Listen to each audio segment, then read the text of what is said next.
nubundi twaje turi tariki 25 z'ukwezi kwa kabiri mwaka ni 2026.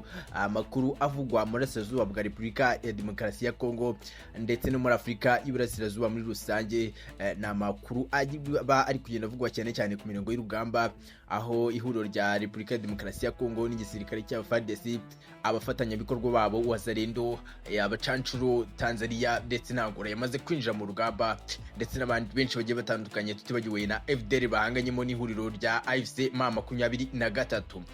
Na makuru ari kugenda avugwa nyuma yuko n'ubundi umuvugizi mu bya gisirikare wa M23 Lieutenant Colonel Willy NGoma adaguye mu bitero bikomeye cyane by'ingabo za FARDC. Ni bitero bya drone byagabwe muri Rubaya, n'ubundi muri centre ya Rubaya, n'ubundi ni muri Masisi muri Kivu y'Amajyaruguru.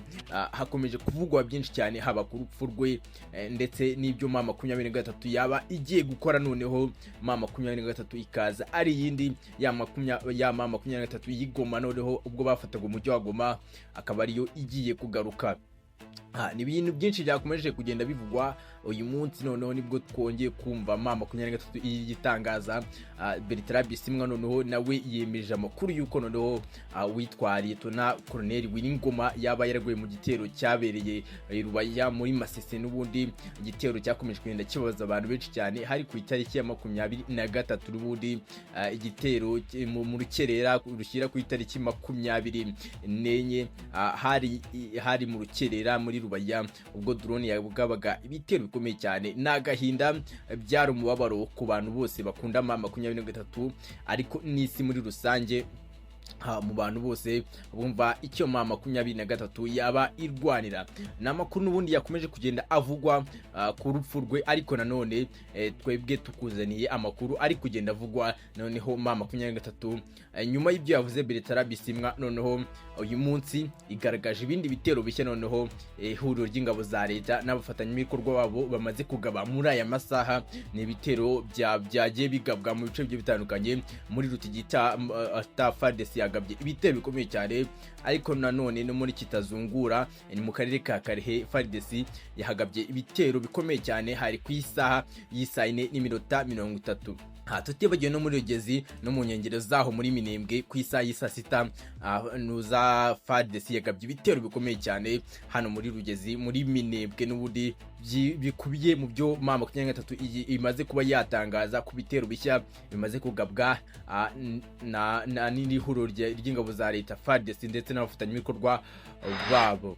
Reka nkubwire ngo niba ari ubwa mbere urisanze kuri umuyoboro mushya mu Rwanda, reba ngo handitse like, kandi kuri like kuri ako gatoki, ariko nanone kugira ngo wifatanye natwe ujye ubona ibiganiro byacu n'amakuru yacu asesenguye, kanda kuri subscribe kugira ngo tubane nawe 5 nyemerera nk'ikaze muri aya makuru yacu arambuye. Itangazo n'ubundi rya M23 imaze kuba yatangaza, hanamaze kubona ko Lawrence Kanyuka umuvugizi rero wa M23 AFC amaze gusukura postinga. N'undi ni byavuzwe na Bertrand Bisimwa ku rukuta rwa X, amaze gutangaza ko kuwa gatatu tariki ya 24 Gashyantare n'uyu munsi 2026, mutagira ngo ni kera cyane, ubutegetsi bwa Kinshasa bwongeye kurenga ku murongo w'urugomo, butangiza igitero gikomeye cyane kandi cyagutse.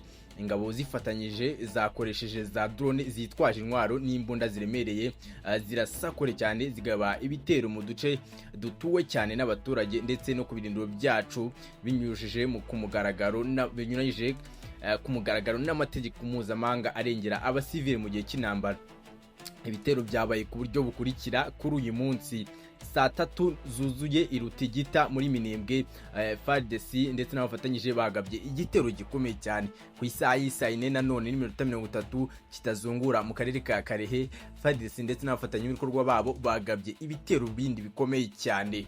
Saa 6 zuzuye n'ubundi Rugezi mu nkengero zaho muri Minembwe, FARDC yahagabye ibitero bikomeye cyane. Iri tangazo rya Bertrand Bisimwa ryasoje rivuga ngo ibitero byica abantu, bitera impfu z'abasivile, bigateza kwimurwa kw'abaturage benshi bava mu byabo, ndetse bikarushaho kongera ikibazo cy'ubutabazi kiri ku rwego rukomeye cyane.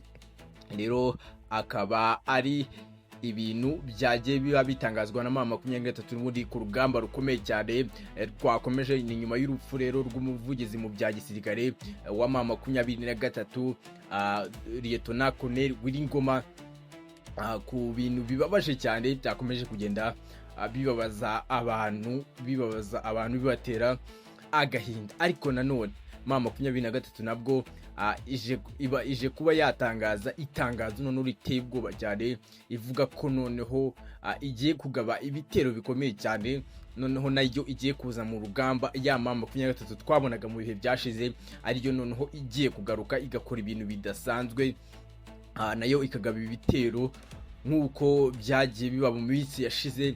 Ariko nanone ubwo yarindaga abasivire, ariko nanone ya mama 23 y'Igoma bavuze ko ariyo noneho igiye kugaruka. Ni byinshi bikubiye mu byo batangaje, ariko byo noneho reka nkubwire ngo turaza kubibona mu kiganiro gikurikira.